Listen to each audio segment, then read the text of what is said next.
Hello, let's go back to the Nigeria election, where voting machines, malfunctions, delayed ballots and other logistical difficulties have characterized the start of Nigeria's elections. Voice of America correspondent Peter Clottey joins me now live from the capital, Abuja, with the latest details. Peter, I can only imagine that it must be a hive of activity out in Abuja. Speak to us about what's happening on the ground. Well, as you can see behind me, it's a hive of activities. People are excited. There's a great deal of enthusiasm. People want to see change, irrespective of which political party comes to office. There would be a change. And people are saying to me that hitherto they were sitting on the fence. Now they want to have a hand in who governs Nigeria in the next 4 years. So these are some of the things coming up here, right here in the heart of the Nigerian capital, Abuja. The build-up to this election, they've been marred by violence. We know that a number of police officers were killed. We know that a parliamentary candidate, in fact, a senatorial candidate, was killed in cold blood, and his body and vehicle burnt beyond recognition. So what is the mood? Is it stable? Is it safe on the ground at the moment?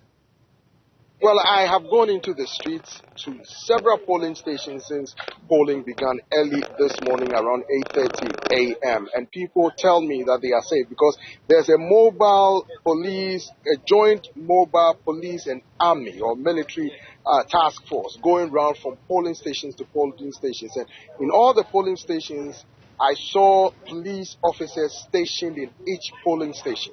The police tell me that that is to show a force of control, that is to ensure that people feel safe to vote. And they are telling me, the voters here are telling me that there hasn't been any situation of harassment or intimidation from any quarters, and that some of them are encouraging each other to vote, and they are in line peacefully. So far, I have not seen any pockets of violence as reported in some parts of the country.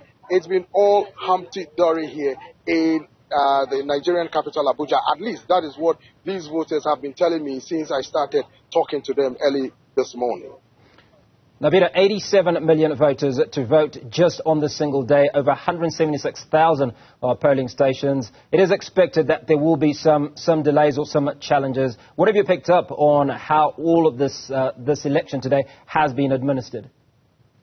Well, the Electoral Commission also said, or the National Electoral Commission, which is INEC, said that approximately 6.3 million people did not go to take their PVC. The PVC is the permanent voter card, the card that enables you to vote, because there's a code behind it. When it is scanned, that tells the polling officials all your information and to say that it is you who is voting. Now, after that is authenticated before you are allowed to vote. Now, 6.3 million people did not go to take their PVC. Now, that makes it difficult, if at all able, to vote in this year's election. But approximately, like you said, 87 million people will be casting their ballot today. A few millions have casted their ballot, at least in areas that I have visited this morning. It is an exciting time here in Nigeria. That is what the voters have been telling me. So let's see who comes up top, because as I told this news organization yesterday and the day before, three different market research or polling came out, predicting three different winners in today's election.